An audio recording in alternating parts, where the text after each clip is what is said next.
congratulations on a wonderful film. Because this is a SAG audience here, I was wondering if I could start by asking how you got your SAG cards. Oh, I'll tell you how I didn't get my SAG card. I did extra work for maybe a couple of years, 2 to 3 years, something, and I got on a Charlie Sheen film. I was an extra, and I was very, very excited. And I got to be the waiter. You know, they pull you out of the crowd, and you're going to be the waiter, and I'm supposed to serve champagne. And you know, the deal is you got to get a line in. You say a line, at least it was at that time. You say a line, Taft-Hartley, you get a card. And so they show me how to pour the champagne. It's a big dinner scene, D.B. Sweeney and a few others. And I'm supposed to go up to the woman in the film, and I just pour the champagne. And I pour the champagne, and I go, "Would you like anything else?" and immediately the first AD came and pulled me and said, "Don't do that." She literally looked at me like, because everyone knows the game. And how about for you? But I was an extra in a Morrissey video. Yeah, and then I got my SAG card on I Heart Huckabees. Was my first movie. Yeah, so I got lucky. It was a pretty interesting set. I don't know if you've seen those videos. So it was great though. I had a really great experience and got to work with, a lot of great actors like Mark Wahlberg and Dustin Hoffman and Jason Schwartzman and David O. Russell. Was that the first movie you'd ever auditioned for? Yes. And then You're I a thought, dick. no, it was the first movie I ever auditioned for, and then I got it, and I was like, oh, great, I'm a movie star. This is amazing. And then I didn't work for 2.5 years. I didn't, get any work or anything like that. But I got lucky, and I had like one line, so it wasn't a massive part or anything. And then I had 2.5 years where I assumed it was as easy as my first experience was to get work, and then I realized how difficult it was. Well, you've both come a long way. And I want to start at the beginning with Moneyball. Brad, I know this is a project you've been involved with for quite some time, not only as an actor but a producer. How did the story of Billy Bean come to you? And were you familiar with the book upon which the film is based? Yeah, Aaron Sorkin described the making of this film the other day. He said, there are easy films, there are difficult films, then there's 50 Feet of Crap, then there's Heaven's Gate, then there's us. It was an arduous undertaking, but I first got into it from, there was a first attempt at a script, and I felt like there was something there, but it was geared to more a major league kind of slant, more comedic, and then I read the book and became rather obsessed with this idea of this man's story, this man who felt like he was labeled a failure in some way, these ideas of value, how we value ourselves, what are we worth to each other, and then is this system even accurate? And then we started, and then we really started, and it took, economics is not the most edge of your seat subject matter, so it took us, a few years to get it right, and then ultimately then the studio forced Jonah on us, so we worked around that, and I am the box office titan in this room. And we found Bennett Miller, who really, he's not getting enough credit for how much authorship he has of the film. I think he's going to be one of our best. He's so brilliant. And how did you become involved with the film? I was cast, and then they said, "Who do you want?" And I went through. George said no, and then Fassbender said no, and Gosling said no, and then finally I landed on Brad, and I was like, "Sure, give the kid a shot. Let's give him a shot." I was on the bottom of a laundry list of fine dramatic actors, and Bennett and Brad, were willing to give me an opportunity to do something completely different. And I had just done this movie Cyrus with Catherine Keener, who's an amazing, amazing woman, an actress and friend. And I think you described it as she's like the sun that we all orbit around, and we all kind of knew Keener. And when they needed a director, she say Bennett's amazing. She had worked with Bennett and hooked you guys up, and then Bennett was thinking of who was going to play this character, and we had done Cyrus together, and she had said, you know, Jonah is actually a good dramatic actor. You should give him a chance to do something, and then these guys let me try something different. They took a chance, and I'm really grateful. That was it. And I begged them to let me be in the movie. It wasn't like a choice for me. We did a read through, and Jonah was there. We all were amongst friends, just trying out the script, and it was a no-brainer for us. Didn't you have to get Bennett to see Cyrus, but it hadn't come out yet? Yes. Yeah, I did a Truman Show on Bennett, but he claims that I already had the part now. I just read an interview that he said he already had the part, and it was now a moot point. But I had seen Cyrus, and Catherine had seen Cyrus, and I knew that it at least showed me in a different light than you would normally think of me as. And I knew if Bennett saw it, he would see, you know, just that I'm capable maybe of trying something different. And so, but the movie wasn't finished, so I asked Mark and Jay Duplass, who made the film, who are amazing, by the way. If you ever get the chance to work with them, you should. I told them I really wanted to show it to my parents because they weren't going to be, like, they were leaving town or wouldn't be able to come to Sundance or whatever. And that was a lie. And so they were nice enough to do like a friends and family screening for me. But it was also I could bring Bennett and show him. And Bennett saw it. And then the next day I got a phone call. You already had the part. But then I know. I just found that out. So I kind of lied to my friends and did this whole ruse for no reason, I guess. But I have a question actually from Karen Devereaux of Charlotte, North Carolina. Wants to know if before getting involved with this movie, were either of you familiar with the intricacies of the way professional baseball was played? You know, you think of, this was another idea that they took me into the film. I'm a sports fan. You see sports as a competitive, level playing field. One team takes on another team, an individual faces another individual, and the best man, the best team wins. I was not aware of the gulf in the difference in payrolls that these teams are experiencing, and the how art of winning an unfair game. Yeah, this is the title, the second bit of the book, and I got really taken with that idea that it is not fair, and when they do get groom talent, then that talent gets poached. So how are you going to compete? How can you remain competitive in any way? And so that these guys saying, okay, we gotta re-question how we do everything. We're gonna go back to the beginning. I mean, what made sense 100 years ago, does that really make sense for us today? I thought that was an interesting idea. Either of you play baseball growing up? 18 stitches, pop fly, high noon. Still got the guy out. I played for the Dodgers for 9 years. Yeah, that was pretty great. No, I played Little League and so forth, but never took it extremely seriously. I enjoyed it. It's like, you know, I think part of the joy, as you guys know, being an actor is when you get to play a part sometimes, part of the research you end up getting to rediscover something you either didn't know you loved or something you loved and lost that you kind of get to refine again. I think it brought me back to when I was a kid and I loved baseball and watching it and playing it when we got to research for the movie and get into it again. So that was really exciting. What sort of research did you do to prepare for your roles? And Jonah, I know your character's kind of an amalgam of several people, but were you able to meet any of the real life people involved in the film? She said Jonah.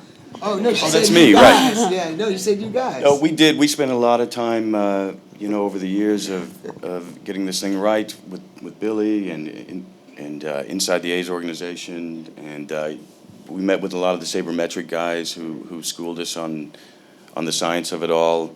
These scout scenes actually developed from a workshop we had one day with real scouts. 30 scouts came out to give us their opinions on sabermetrics, and Bennett was looking around and challenging them, and they were getting very vocal about their beliefs, and he was looking at these faces and he said, that's going to be the scene, and ended up pulling a lot of those guys into the.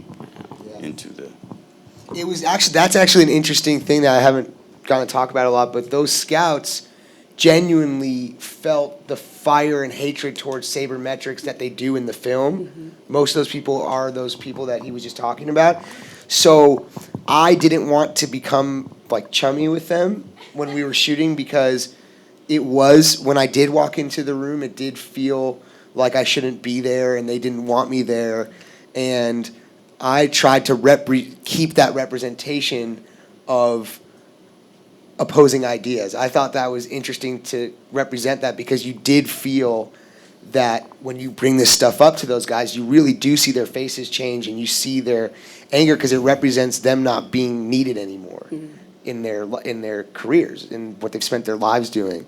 And on the other side of that, I got to spend time with people like Paul DePodesta and Theo Shapiro, who use sabermetrics within great success in real life. And then Billy, I know you spent time with him, and I got to meet him, which was really exciting. And I also had to read I had a tutor for a bit that was a statistics tutor. I'm awful at math. And then I had to read Bill James's book, which is literally, I'm not kidding you, this thick, and it reads like just a bunch of zeros and ones. It really is. And Bennett just gave, this day I got the part, Bennett sent over, I'm not kidding, probably 10 books that were this thick. And I just tried to learn as much as I could so it sounded like a language I spoke. And Brad, were you able to meet Billy, and how excited was he that Brad Pitt was going to play him?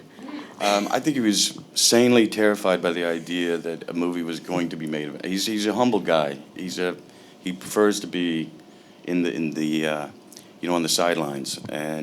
But we did spend a lot of time, not necessarily to pick up quirks, or I felt a kinship with him from the book that Michael Lewis wrote, that as he's described there, and we just kind of spent most of the time just ripping on each other, like who dresses you, the PGA Tour? What are you?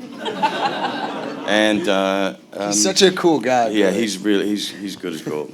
But was certainly uncalled. I think they sold the right. Michael Lewis told him to sell the rights. Don't worry about it. They'll never make a movie out of this. And he was a bit horrified when I wouldn't let it go. I saw Michael Lewis, I think it was on The Daily Show, saying he thought this movie would be terrible, because how could you make a movie from this book? And he was so impressed with what you guys did.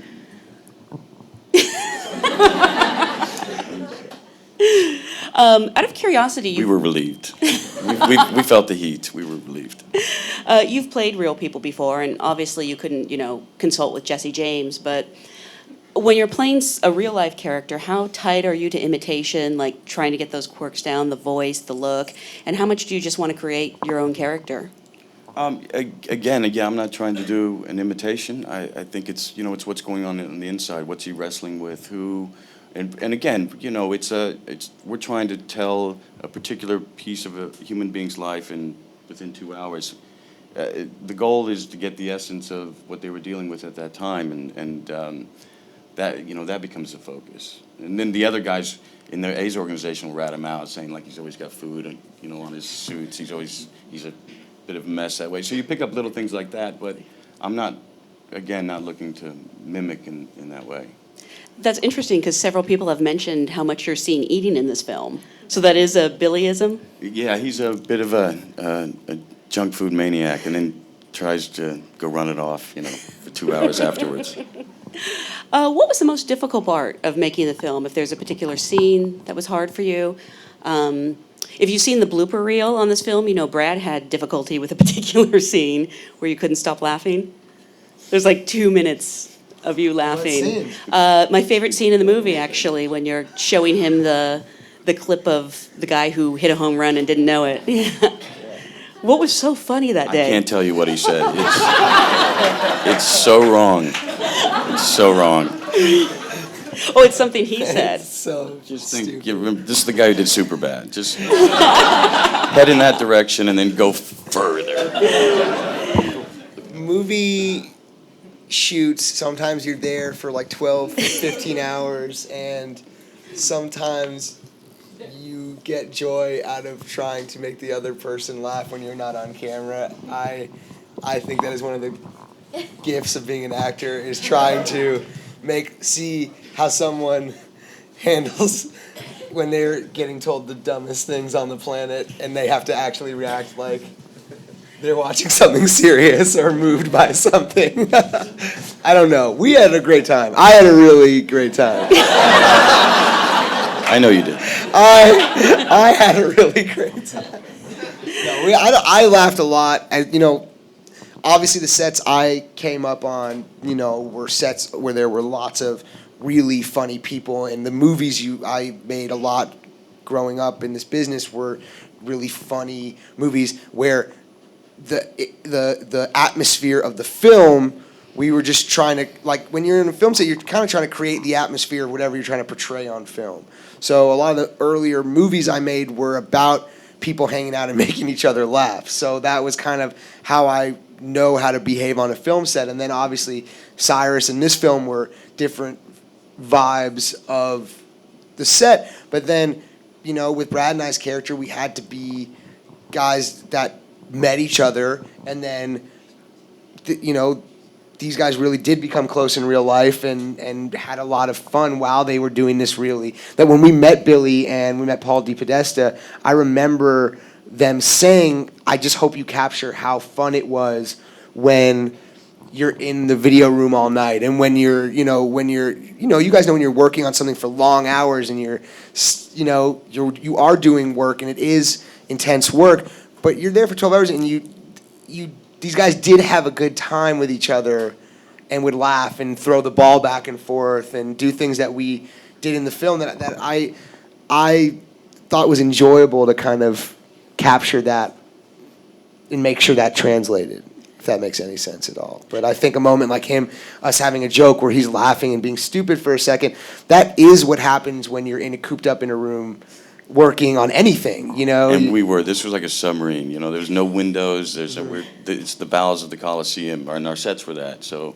it's literally, just to see daylight was a pleasure.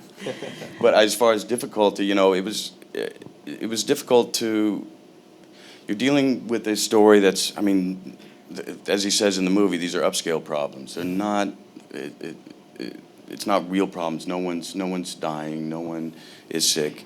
And trying to keep this story on track every day, there's so much information that we kept having to corral and keep our through line, and we kept having to go back, what's the story about? It's about value, it's about finding value. Okay, so get rid of that.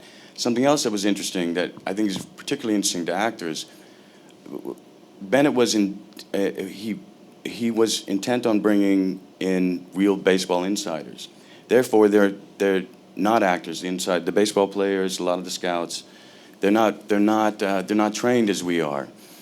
And he very wisely said, "Don't say the lines. Put them in your own words. Put them in your own words. Put them in your own words."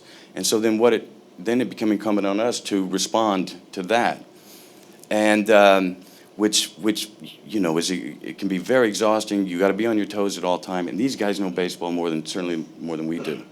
The interesting thing, and it was the same thing in Tree of Life, working with kids that didn't know the script and weren't actors.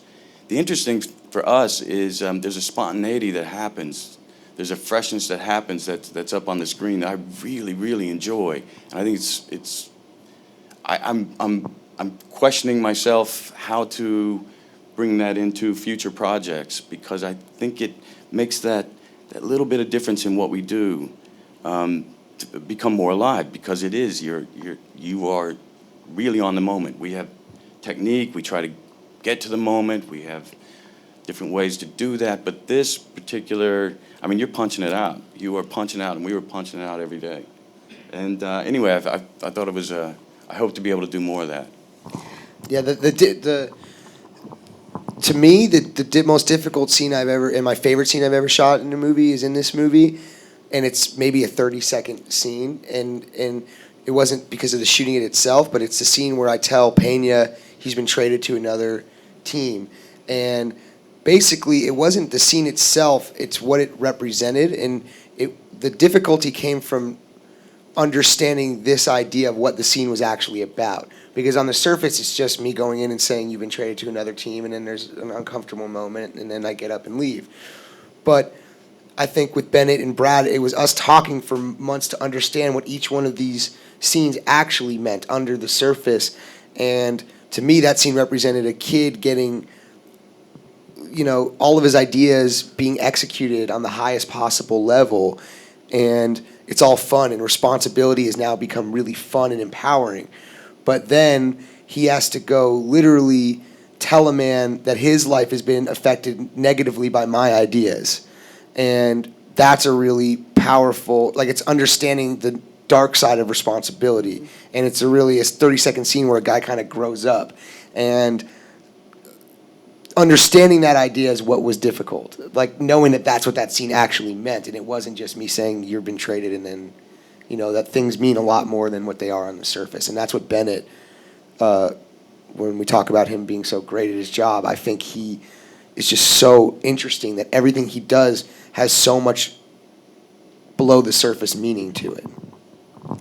It's a great scene. I actually remember it very vividly, how well all the players actually do take being traded or sent down. I was expecting someone to go crazy. It's part of their lifestyle. Yeah. Quite used to. We actually have another audience question from Steve from Valencia. Wants to congratulate both of you on your work. Love the film, and particularly the connection between you two.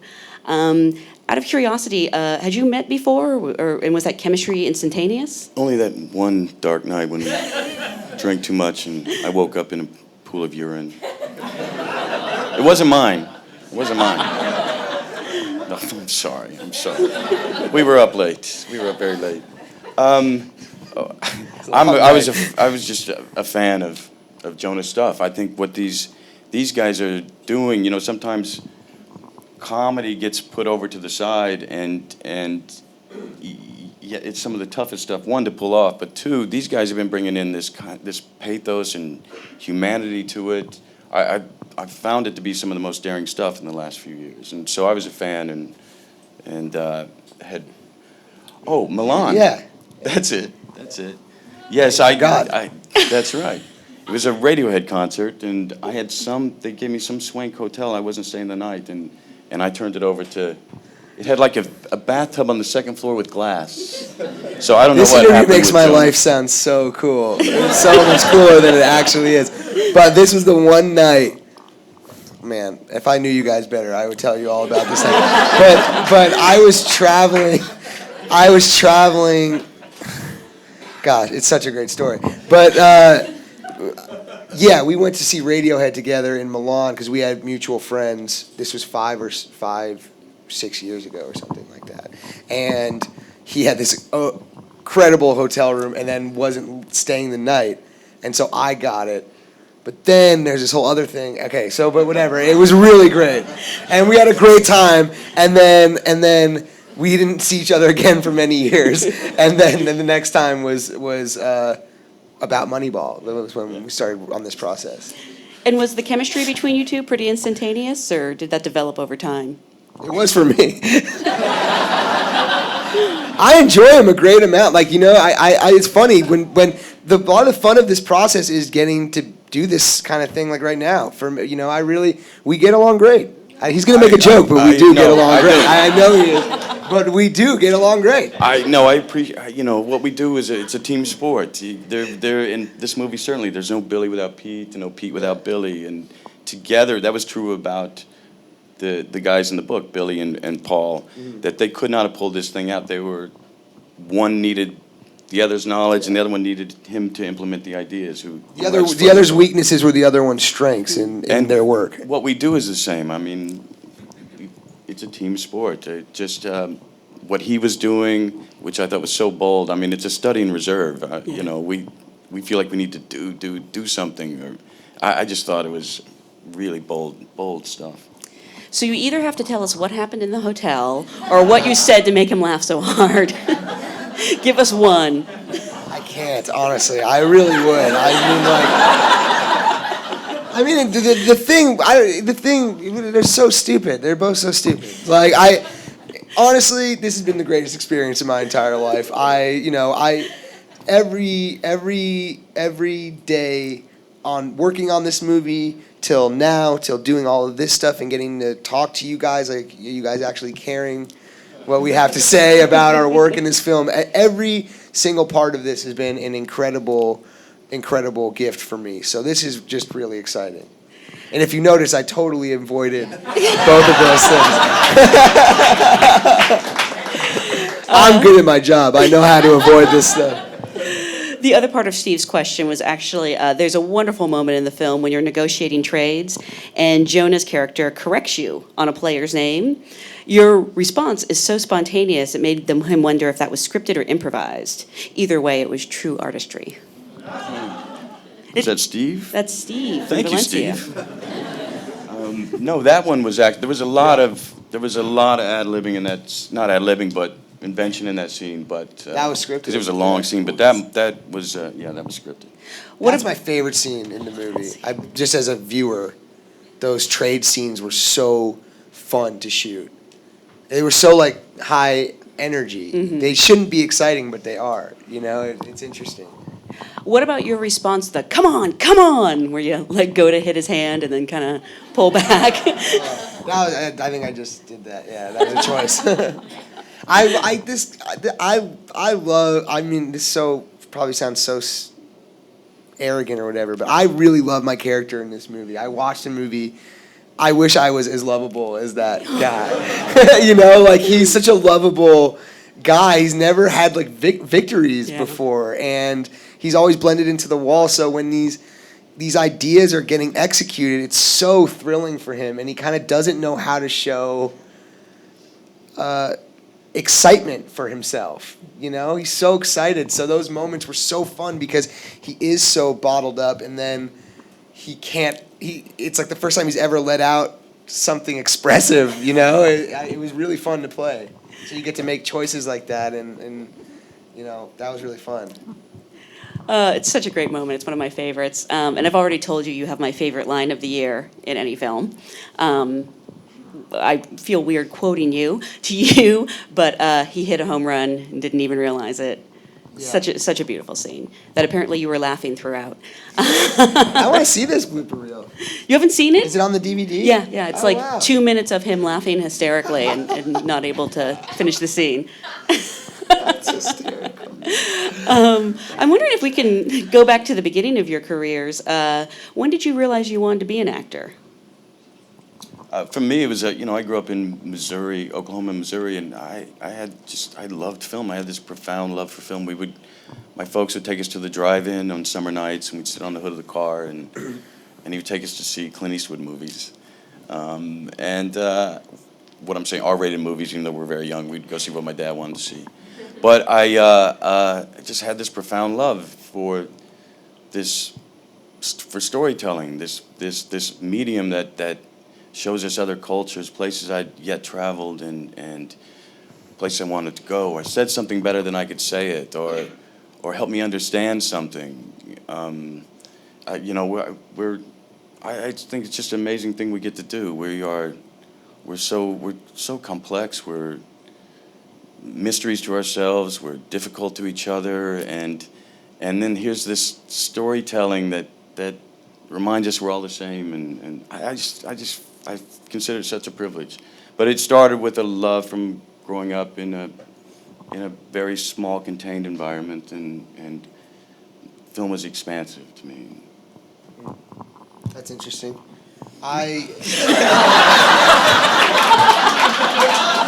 That sounded sarcastic. I never heard that answer. I think it's expansive. It was interesting. I wasn't being sarcastic. Damn it. No, I meant like that's interesting that it seemed. Man, this is terrible. It was interesting. That wasn't.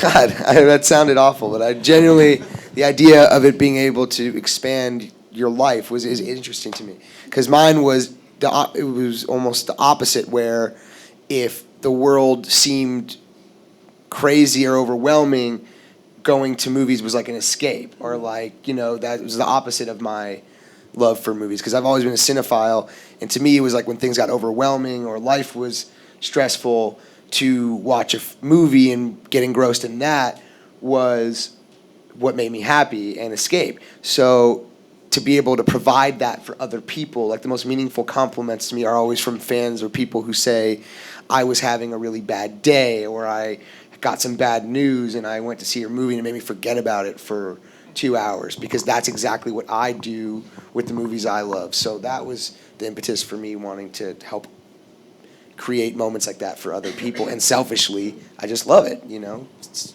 amazing. We all get the best job in the world, you know? Huh.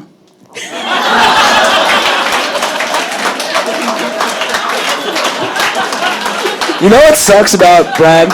Here's what sucks about him.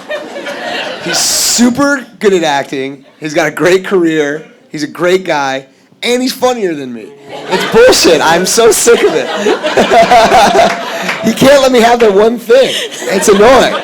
We were backstage and they were like saying, it's clearly introducing me. And he's like, I'm going to go out. I'm like, that's hilarious. I never would have thought of that. That's a hilarious idea. God. No, it's great. You actually wanted to be a writer, correct? Wasn't it Dustin Hoffman who kind of talked you into acting? Yeah. He gave me my first, he was the one who said you should try to be an actor for your job, and you're a really talented guy, and you're really, I would make prank phone calls and stuff, and I was writing plays, and I would act in the plays that I wrote because the plays that I wrote were about me, because when you're 18, you're so self-involved that the only thing I knew was my life, so I hadn't lived much of a life yet. So I would try and find actors at New School to play the part in the play, and I just wasn't expressive enough to be a good director, give notes to actors, and I just was like, I'll just do it myself. So that's what I would do, and then I would make these prank phone calls just for my friends as jokes, and I thought they were really fun and funny, and Dustin really loved them. He thought they were really funny, and he was like, you should be an actor, and I said, I just took it as a really nice compliment, but then he actually went as far as to say, like, you should come audition for this movie I'm doing, and it was a really beautiful, gift that he gave me, and I'm always really appreciative for that. Did you prank call Dustin Hoffman? How was he aware of... No, I went to school with his kids, and they're great people, great friends of mine. And did he overhear you prank calling, or was that something completely separate? No, I would do them for him. He thought they were funny, because I would do it with my friends. Like, if I was over at someone's house, I would do it. Like, we were just bored. You were just kids, and you were just bored. So I would just do it. Like, I do it still. I do it all the time. Yeah. I do it when I'm bored. Like, we did it over New Year's weekend.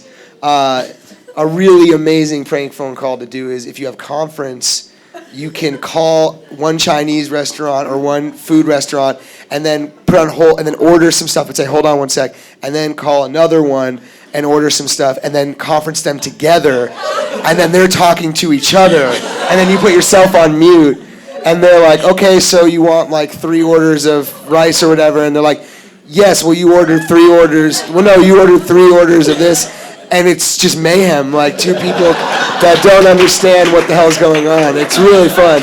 So I would do stuff like that, and then I would call people and just pretend to be like, like really rich people's assistants and ask for really over-the-top, extravagant things, and he thought it was really funny, and I genuinely believe this, and I know I'm known mostly for being funny and whatever that is, but I really consider myself an actor, and a lot of that comes from being an improvisational actor, and I think a lot of my skills, this sounds insane, and people always, you're going to laugh, but genuinely, I think prank phone calling people as a kid was the best improvisational exercise you could ever have.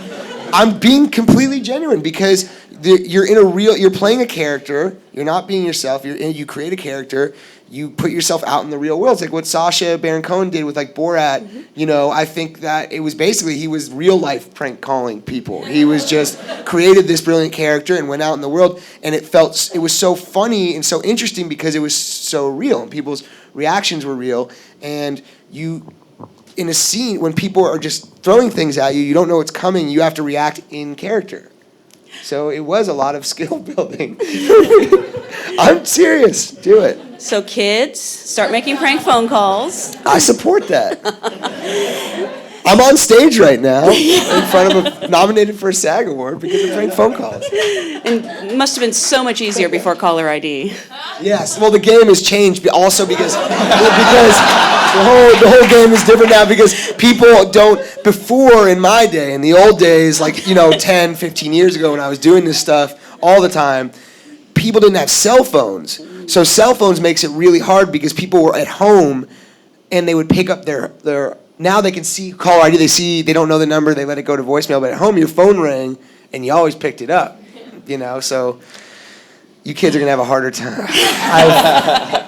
I've ruined this interview. Did either of you have any mentors along the way who really helped your career, really inspired you? We were talking backstage. I started with Roy London, who was, I met when I first moved out here at the end of the 90s and had the great fortune of working with him until he got sick. He's the one who pointed me in the right direction, and I miss him to this day. Do you want to tell them how you met him? I was saying backstage, I met, when I first moved out, I did not know a thing. In fact, if you're ever feeling bad about yourself, go see some of my early stuff, because I did not know a thing. And of course, you take odd jobs to try to, to pay the rent. And one of those jobs was I was driving strippers to bachelor parties, and I basically had to, get them there, get them back, play the music, catch their clothes so the guys didn't steal them, get the money, and out. Anyways, I did that for like 3 months, and it was a really interesting job. Learned a lot. And I decided, okay, I got all I can get out of that. I shouldn't be doing this anymore, and I called up and I said, I'm going to quit. And the guy said, okay, no problem, but just give me one last night. You got to work Sunday night because I'm in a pinch. And I said, okay, I'll do that. And there was a new girl that night who happened to be dating an actor. We talk in the car, you have your conversation. And she's telling me, and I didn't know any actors. I didn't know anyone who knew any actors. And suddenly this woman said she knew this actor. And she was starting this acting class. She was going to take this acting class that he told her to go to. And I said, what's the number? So it was complete serendipity. I find Roy London, who was just such a lovely force in my life at that time. Done. Recommended by a stripper. Yes. And for you? Yes. I think, yeah. Go ahead. No. So drive strippers. And you will The find other a great advice. acting coach. I guess Dustin is someone who started me off, and then Judd Apatow is someone who's given me a lot of opportunity. Started me off in the path that I was on for many years, and then Bennett and Brad with this opportunity, and Mark and Jay Duplass. I look at like Dustin and Judd and Seth and Evan and that whole group, and then the Duplass brothers for giving me the next step to do something different, and then Brad and Bennett is a step after that to further that progression. I think those are the people that I've really learned the most from. I would also add to that I grew up on a lot of the 70s films and the Gene Hackmans of that time, and the actors of that day, and one of the reasons I held on to Moneyball, it reminded me a little bit of stories that were being told at that time. When I started, I was being taught that, we had this idea that you had to have a big character arc, like we change, and you're one way, and then you have this epiphany, and you become a good person or a bad. And I've come to believe that's just bullshit. I think that we are who we are. And we evolve or we devolve, but we are who we are. And if you look at the 70s films, a lot of these characters, they were the same beast in the beginning of the movie as they were in the end of the movie. It was just maybe they saw something differently or got the bad guy. Yeah. Popeye Doyle, I'm thinking about. But they were still the obsessive beast or whoever they were as presented in the film. And this one reminded me of that. And it was important to me to keep him that Billy would be the same beast. This didn't change his life. He was the same, or change who he was. He's the same beast at the end of the film as he is in the beginning. He just understands a little more. An audience question from Colleen Ann Bra. Wants to know, what's something you know now that you wish you had known when you started as an actor?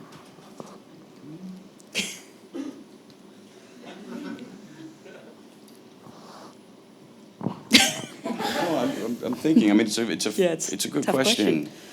I have one. I think as an actor, I believe that actors are so nervous by nature that work will never come again, and you are under the impression that, like, you know, you do, and I did, and everyone does. You do whatever it takes to pay the bills and keep working as an actor.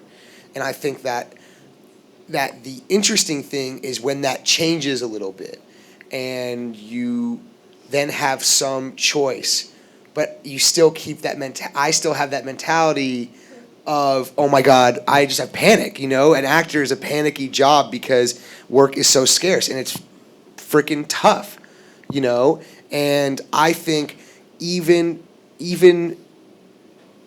early on,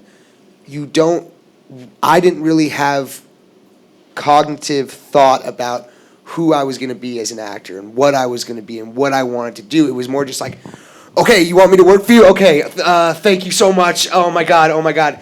And it's hard to lose that mentality. I think that stays with actors. I've heard actors that are like the most famous actors in the world say they finish a movie and go, oh my God, I'm never going to work again, you know? And I think it's important that even when you're doing whatever it takes and you know, you're not established or whatever it is, to have that boldness and that confidence to know who you want to be as an actor with your choices. And I think Brad, and I'm not just blowing smoke, he really has made incredible choices as an actor. He never did anything, in my opinion, that I just think it's really cool. It's really admirable. Someone in his position from years ago when he was started out and blew up, whatever, like, could have made a million bad choices and gone down a million bad roads and always was like, this is the kind of guy I want to be, this is the kind of actor I want to be. And that is like a really valuable lesson I took away from working with him. And I wish I knew that earlier in my life, you know? And I would say that when you first get opportunity, suddenly you get surrounded by a lot of people who want to make money off you, but also, you know, are there to help. But they'll start telling you so much of what you need to be or what you need to do in some kind of, to maintain some idea of career maintenance. Mm-hmm. And when you start out, it's very discombobulating, and you are ill-defined at that point as far as direction. What stories are personal to you? What are, so there's two things here is what I'm saying. I'm saying at that point, I wish I knew more just to follow what was interesting to me. Because man, we're actors. We want to tell stories. We want to tell personal stories, and not just that something you could plug any one of us in and basically get the same thing. Get into something that's really personal, that means something to you, something that you have something to say, something that's really individualized. And I wish I was more aware of that then, instead of doing a few things that I was told would be Supposed to do good for me, and they weren't. Because it left me empty. So I didn't do a good job anyways. And I think that's the key to what we do. It's gotta be personal. Finally, because we do have so many actors here once again, and another wonderful bonding experience for actors is the audition process. I'm curious if you would be willing to share with us your worst audition experience? No, but I would like to say something about the auditioning. You know, Bennett talks about this a lot. A lot of time, what it takes to get elected in an office, if you think politics, what it takes to get elected has nothing to do with what it takes to govern. And I find that true about the auditioning process as well. It started, you're sitting in a room and you all kind of look alike and you're all going over your lines. and you can hear the audition going on inside, and you have these few pages of black lines on white paper, and it says you smile here and you do this there, and you start hearing the same thing over and over. Now you think of the people on the other side there, the people that are running the casting sessions. Man, by the 3rd, the 4th, the 10th, the 20th, they're hearing the same thing, and then suddenly someone comes in and does something different. And it lands. Now, you can't be different for different sake, this doesn't always work, but it's got to, you have to separate yourself from the normal read. And of course it has to be truthful. If it's not truthful, it's not gonna, don't waste your time. But I think that's a key thing. It took me a while to figure out that this isn't necessarily what I would do on the day. But if it's truthful and you can break up the mundane session that the people, just put yourself in their position. That's all I'm saying. That's true. I learned the most about auditioning is once I started producing the movies I was in, because then I would sit in casting sessions for 10 hours a day, and you realize, oh my God, the lack of respect that are paid to actors because people are on their BlackBerry or I would talk to the other producers because I would be the only one in the room who had been through that process, and I would go, put your fucking BlackBerry away. Like it is so disgusting that this person stayed up for 2 days and, like put your phone away and look at this person in the eye and look at what they prepared, because they had never been through it. They didn't come up like as an actor does, where you go in and you work so hard and you can tell the person's not paying attention, and it's disgusting behavior. Why even be there? Leave if you're not gonna pay attention to the person who prepared for you. And so I, now that I produce some of the movies that I'm in, and I know Brad made this film happen, was such a big producerial part of this movie. As an actor, you understand that these people work really hard to prepare for this stuff, and one of my favorite story from when I'm auditioning, I always tell young actors when I'm talking to them, or if I go to, like my old acting classes or whatever and talk to them, I always say, when I was 18, I had never been on an audition for a sitcom before. And I went to audition for a sitcom that was really, really awful. And it was unfunny, and it didn't make it to air. It was a pilot.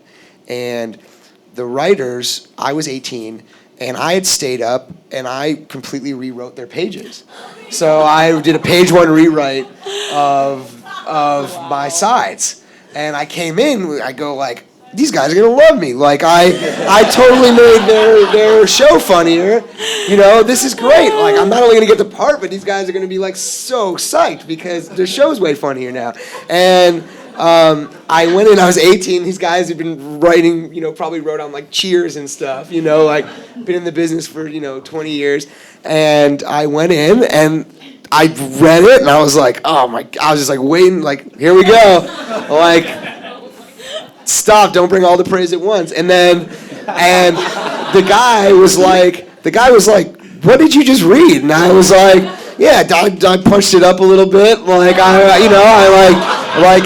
did some work on it last night. I was 18, and he was like, what? And he like looked at the other guy, and they didn't even say anything. Like they didn't even have a negative response. And I was just like, all right, see you guys. And I fucking was like, booked that shit. And then I got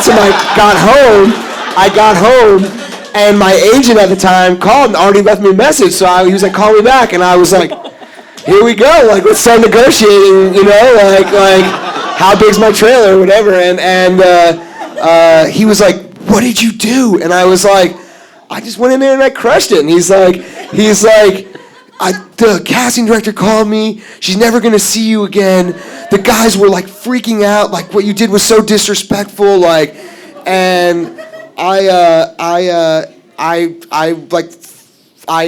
fired my agent the next week, and I was like, this is who I am. Like if if I see something should be better, I'm gonna say it should be better. Like then don't work with me. And that was that. And I got a new agent, and I was just like, I was like, yeah, I was just like, This is stupid. Why would you not? And that's the mentality that guys like Brad and Bennett and Judd and the Duplass brothers understand, is that it doesn't matter who has the idea. It matters if the idea is good and there's value, and it's what Moneyball is about. It literally is. It doesn't matter who the person is. It matters if they're valuable to you. Don't put ego out of it. Put like faces and beauty and ego and vanity out of it.